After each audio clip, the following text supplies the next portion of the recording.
wafdigan ballaaran uu hogaaminayay wasiir dowlaha wasaaradda arrimaha gudaha dowladda federaalk Soomaaliya Cabdirashiid Maxamed Xidig ee maanta soo gaaray magaalada Cadaado ayaa garoonka diyaaradaha waxaa ku soo dhaweeyay mas'uuliyiin ka tirsan Galmudug, maamulka degmada iyo qaybaha kala duwan ee bulshada. wafdiga ayaa markay soo gaareen garoonka waxaa la soo kala tusiyay qaybaha uu ka kooban yahay garoonka diyaaradaha magaalada Cadaado iyadoona intaasi kadib loo soo gudbiyay xarunta madaxtooyada Galmudug halkaas uu ku soo dhaweeyay madaxweyne ku-xigeenka dowlad goboleedka Galmudug Maxamed Xaashi Cabdi. soo dhaweyn kadib wasiir dowlaha wasaaradda arrimaha gudaha dowladda federaalk Soomaaliya oo la hadlay warfidiyeenka ayaa ka hadlay socdaalka uu ku yimid deegaanada Galmudug isagoona sheegay inuu kormeer iyo indho-indhayn uu ku sameyn doono horumarka ka soconaya deegaanada Galmudug. iyadoo ka turjumaysa la socodka hawlaha dalka ka socda dowlad goboleedyadu dhaqdhaqaaqa ay sameynayaan horumarka ay sameynayaan iyo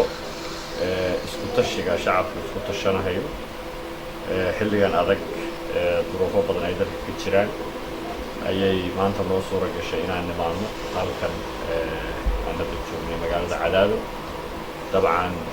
Cadaado waa xarunta kumeel gaarka ahayd laakiin dowlad goboleedka Galmudug meelo badan oo kamid ah ayaanu kuleeyahay xaaladiisa u nimid wixii inta ka badan insha Allah maalmahan waa isla joognaa waa isla doonaa dib baan iska dhihi doonaa dabcan goob joogna oo noqon doontaan laakiin waxaan rabaa inaan salaamo shacabka reer Galmudug meel kasta uu joogo. Maxamed Xaashi Cabdi madaxweyne ku-xigeenka dowlad goboleedka Galmudug ayaa dhankiisa sheegay inuu ku faraxsan yahay imaanshiyaha wafdiga uu hogaaminayay wasiir dowlaha wasaaradda arrimaha gudaha dowladda federaalk Soomaaliya. runtii waxaa sharaf noo maanta inaan ku soo dhaweyno degmada Cadaado oo ah xarunta gargaarka ee dowlad goboleedka Galmudug taas oo runtii sharaf weyn noo ah in nagu soo booqataan adigoo socda hawlo shaqo oo kala duwan waan waxa aad loogu farxo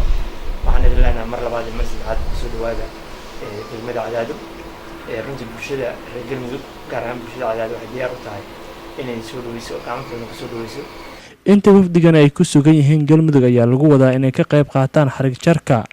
mashaariic horumarineed oo laga fuliyay qaar ka mid ah deegaanada hoos yimaada Galmudug. Maxamed Maxamuud Owaadan TV-ga caalamiga Universal Cadaado.